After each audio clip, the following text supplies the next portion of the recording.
Hello, Dumelang Sambonani. Hello, South Africa. A very warm welcome to your #1 youth current affairs show. Give it like expressions, of course. This is definitely the place for you to air your views. I'm your host, Jacqueline Mapala. Jimla ke ukhalosa kalubisi umandlo ngothi uyaqonda ukhumbule kaloku umbukeli we-expressions into yokubana from the 25th of November till the 10th of December siphawula i-16 days of activism against gender-based violence. Kwaye ke umxholo walonyaka uthi unite. That's why we are here today as expressions to unite and find solutions, with gender-based violence. And we want to invite you at home to be part of the discussion. Siyabuza into yokubana can intergenerational collaboration and leadership bring about solutions to end gender-based violence? Yeah, it's a very important, at least conversation and question that we're asking here on the show. So make sure you engage with us on our social media platforms, Facebook, Instagram. We are there. What do you have to say about this very important conversation that we're going to be having today? We are at the CSIR here in Pretoria. I mean, it's incredible that we were able to put something like this together. But before we get into this discussion, we hit the streets, and this is what you had to say as a young person about this issue. Your #1 youth current affairs show. Can intergenerational collaboration and leadership bring an end to gender-based violence? That is the big question that we're asking you here on Expressions. But of course, we had to hit the streets and speak to the young and the old to find out what they think is the solution to gender-based violence. And this is what went down. I think the solution to ending GBV is if people could accept people for who they are.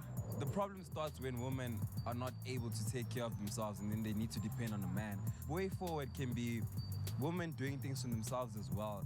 The law should be harsher because we see situations where somebody gets arrested, all of a sudden is out, and then the person can repeat what they did. GBV is a societal crisis. It's not a man's issue, it's not a woman's issue, it's a society's issue. You're looking at it from the lens of women and girl children, which I understand in terms of the stats, but we need to be inclusive. Let's include men in their full diversity in bringing solutions for GBV. If equal right is respected, because South Africa is a country of freedom, people should understand that both sexes have equal rights. And secondly, a human being is a love, is full of love. If you see your brother or your sister, know is full of love, and we should respect each other. Abanye bamadoda bakhulela kwifamily apho abazali ba strict khona bangaqelelwa ukuthi umfazi ufuneka aphathwe so kanye umuntu oyindoda funeka naye akwazi uzehlisa azithobe umuntu ukhule ilandoda strong ezicelela ba yona iyiyo so xa ezofumana umfazi ufuna umfazi amthobele. Then if you don't do that uphetha esilwa. So i-conference amadoda zinto efuneka zi-implementiwe no government angenza something ukuthi once in a while nje amadoda akadijaniswe endaweni ethile kuza. So those were some of the comments from young people and old on the ground as we speak about intergenerational collaboration as well as leadership. I'm not having this discussion by myself. I'm joined by my lovely panelists of ladies powerhouses. I'm joined by Dr. Nalini Moodley. I'm joined also by Karabo Mohale as well as Mpho Mushime. A very warm welcome to Expressions. It's good to have you here. Thank you for having us. Thanks very much. And of course, I mean, Expressions is important to always include the voices of young people. Ukolosa is with our audience. Hello, audience.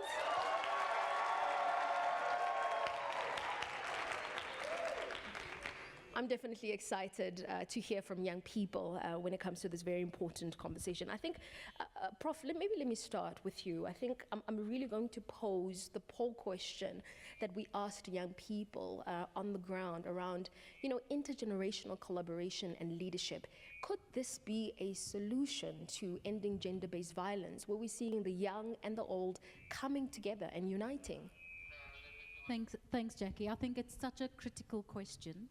As universities, we have to serve the greater good of society. We are working for the publics.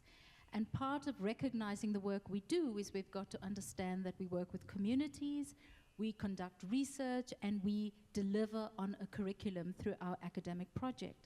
Now, through that research that is so embedded in the work that we do, we need to collaborate, we need partners. And it cannot be that the researchers conduct this by themselves.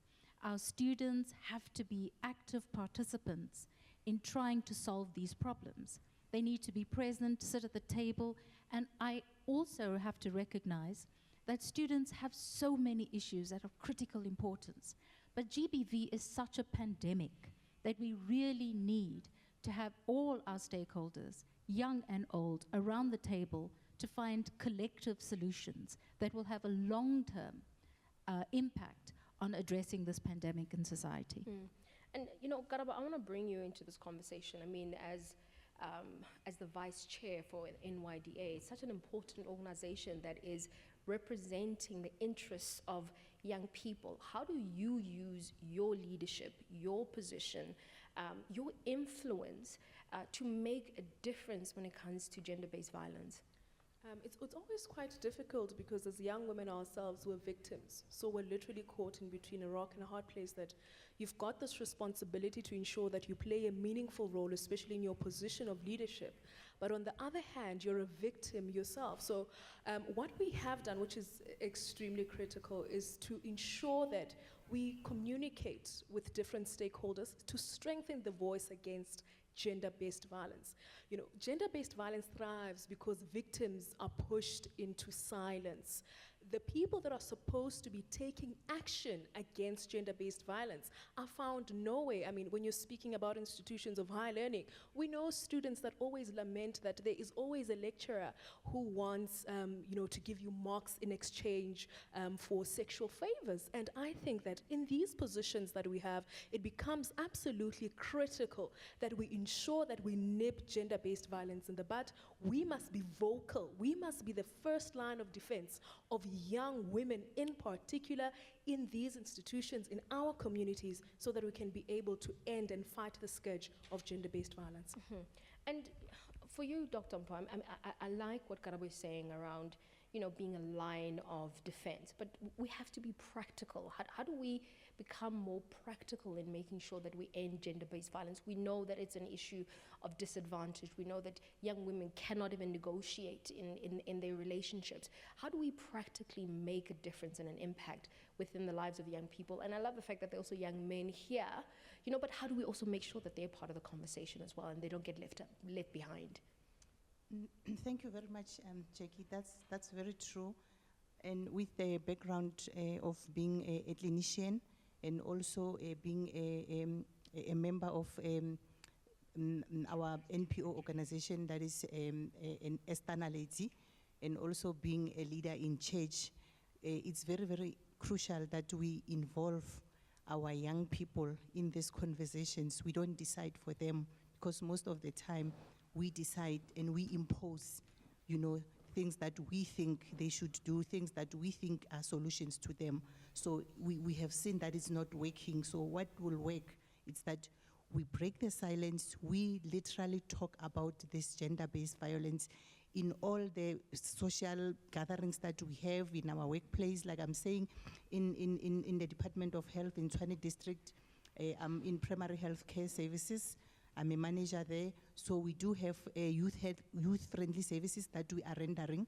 We need to talk about that. We need to empower our youth. And as you rightfully saying, not only the girl child, but also we shouldn't leave our boy child behind, because we need to also to empower them. We need to re-socialize the way, we were socialized to say, a man has a final word, those kind of things. And I'm saying also in church, because we are also church leaders, so we need to have this conversation and include the youth, because we do have youth in our church. So we need to include them. We need to ask from them, what do you think there might be the solution? We need to talk to them and hear them, because sometimes we don't hear them and we don't involve them the way we're supposed to. So I think involving them will really assist us a lot. I mean, gone are the days where young people are spectators in conversations and discourse that actually affects and impacts them. And I think this is why, as Expressions, we wanted to do a show like this, where we are bringing, the older generation and younger people to be able to engage on this very important issue. Mobogedi Kogaye, we do want you to engage with us. What do you have to say about this particular issue that we are discussing today? We are live at the CSIR, and as Expressions, we want to make sure that you are involved and you participate in this conversation. We'll be back right after this. Ukolasa will be speaking to our audience. You are watching Expressions.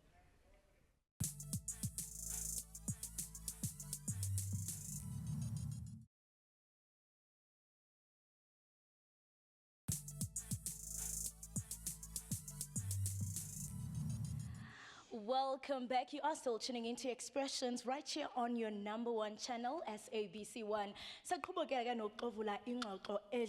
We are talking about gender-based violence. And I want you to be part of this conversation. Make sure that you interact with us on our Facebook, Twitter, Instagram. Siyabuza, can intergenerational collaboration and leadership bring about solutions to end gender-based violence? And right?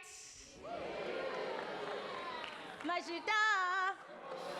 Aha! That's the spirit. I mean, Sivile, a panel discussion here to, emphasizing the importance of creating practical solutions to end about gender-based violence. To hear your takeaway from today's discussion. Gender-based violence is everywhere. I believe everyone is impacted with gender-based violence, but mostly women are. And then now my solution is we can firstly stop victim blaming. This thing, what was she wearing, where was she, and everything should stop. And also we must also promote the economic, social, and political empowerment of women and ladies, because we are also the future of South Africa. We must preach women on top, as TET says. Thank you. Pass over to a gentleman, taking from what the lady just said, do you think that engaging boy, children, and men will bring about solution to ending gender-based violence? If like more programs, induction, like we induct people about gender-based violence, I think because most of the people are being abused each and every day, mara haba report. They don't even understand or right game. I think if there must be induction, like Babu's or okay, when your rights are like this, and if like YML gender-based violence, it will affect us so in future. I think even Liru Namajida man, I mean like start with the relationship. If Mutuamradi scarring him begezele, miagele mongamtandi njayam, if I'm tandi miagele, because how they begezela, that's where ungazunga gichonogumshaya. Because I mean like wow. Interesting comments coming from young people. And I want to come this side and I want to bring you in, Smokey, because I mean you are a TikTok sensation. As young people, on social media, how can we use, social media and all other platforms to bring about solution? Right, thank you for the question. So I think this goes more with domestication process. So in most cases, domestication process is explained as something that this is the way you are taught on how to behave or how to be. So in most cases, I think we, as social media sensations or people that are grown in the entertainment industry, I think we should ensure that we educate people more on knowing who they are and how they can portray themselves without being intimidated as to how people are going to react later on. That way we are killing the domestication process of being taught that this is how you are supposed to be, yet you can be anything that you want to be. So at the very same time, I think it comes with that and people having to get to learn things accordingly by their own selves. Beautiful. Asante. And I want to come to you, Doc, we want to hear from you, where's the positions, Nikuzo, how can you use them to inspire young people, to unite and, as to seek for guidance to end yonkelena in the Thank you. We had the young generation speak, and I love a young generation. They are our breath for the future. We need to start with the conversations. The panelists have said the old and the young generation needs to come together and start the conversation. We as older generation need to make the environment safe for you guys to feel free to talk to us, so that you can come to us and discuss these difficult topics, and also feel free to, tell us if you are also, a victim of gender-based violence, And I'm happy to see male children in the crowd, because we cannot just look at the face of a woman and not bring in the male child, because we need to equip you. And you do know that most of the time, the perpetrator or the victim of gender-based violence is either he or she has been a victim himself, or herself or witness the violence at household level. So we need to bring you on board and not only look at just complaining and just pointing fingers at the young boys, because we want you to grow into the man who will protect the female, who will protect your sisters, protect your mothers, protect your wife, because gender-based violence also found within intimate partner relationship. And the main point that was also touched is education, because you might be a victim and not even know that you are a victim. So education is crucial and can come in many formats, either through formal education or through social media. But we need to know what gender-based violence is. We need to know when I am a victim, and we also need to know the resources that are available so that you can be able to go and access those help and then get help so that you can put gender-based violence, minimize it. And, there's another movement that is actually taking place, the Thursday, the Black Thursday. That's why I'm dressed in black today, even though it's not Thursday. It's starting those conversations. And I would like to see young children on Thursdays wearing black, because we are in mourning. As long as gender-based violence is still with us, we need to mourn it until a day wherein we feel safe to walk the street of Mzansi as females at any given time. Beautiful. Ndifuna nje ukuqukumbela kwela cala lingapha yawena sisi wami, because sikhathela ukuthetha kudala sithetha sithi and GBV senza ntoni kanye kanye from here namhlanje as expressions. I say, as youth, I believe we do have power to change, to bring change.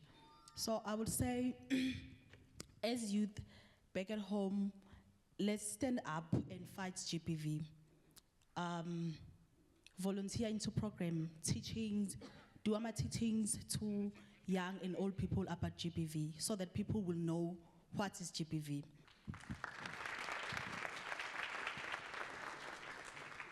Actually, I work for the Department of Justice, and I know that there are 3 new amendment bills that have been put, and one has to do with domestic violence, which has been, actually the scope has been widened to include coercive behavior, even spiritual abuse as well.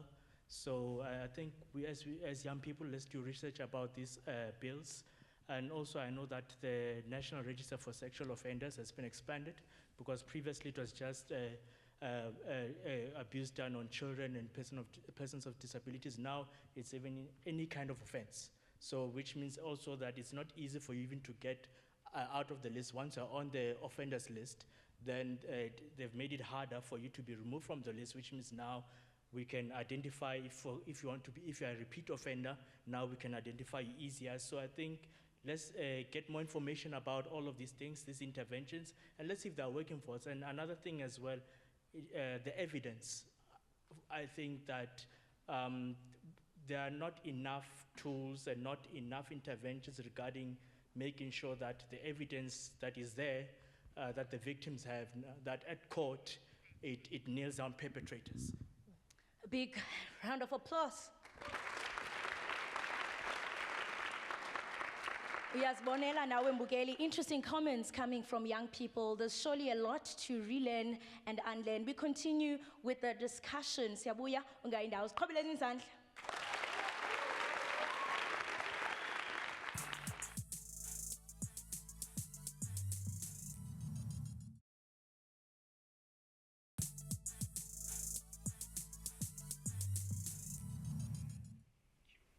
You're still watching Expressions, your #1 youth current affairs show. Today we are focusing on 16 days of activism, as we know, that actually kickstarts on the 25th of November to the 10th of December. And the global theme for this year is Unite. So as Expressions, we wanted to do exactly just that. And our poll question is really about unity and collaboration. And we're asking you, Kochai, can intergenerational collaboration and leadership bring an end to gender-based violence in South Africa? So we're bringing the young and the mature, we don't want to say old, in this very important conversation. I mean, you know, my panelists, the young people really did bring a lot of issues to the fore. You know, they spoke about economic emancipation and empowerment of young women, and I think they reiterated the issue around breaking the silence. But I think we want to leave young people at home with proper takeaways. What is the support? What is the intervention? You know, can we give them some words of wisdom so that we can break the cycle? Prof? Thanks, Jackie. I think that's so critical, and some of the comments that our young people made really were on the button. I think we do have a young group of people in this country that really want to make shifts. I mean, the Women's March from 1956 to where we are today, there are many shifts, but there are also many places where we're just standing still. I think the issues that were raised were really about how do we develop responsible citizenship? How do we really recognize what sexual citizenship is? How do we create that respect for each other? At universities, we've had talk shops, symposia, research days, conferences, frameworks and strategies on how to deal with GBV. But if we don't sit around the table, if we don't drill down into the curriculum, and really maybe part of a solution is to look at how we embed GBV as a module in a curriculum. So we understand the complexities of what GBV is. It's not just a physical violence, it's an emotional violence, it's a psychological violence. Yeah. And if students, and it's wonderful to see young men and women, if students both collectively, men, women, other types of bodies, people, really try to understand this from a curriculum point of view, from a research point of view, I am very certain that we'll be able to shift the dialogue. Absolutely. Karabo? Thank you very much, Jackie, and to the young people that are here. I think for me, it's actually pleading with parents in the main. You know, stop protecting perpetrators in your households.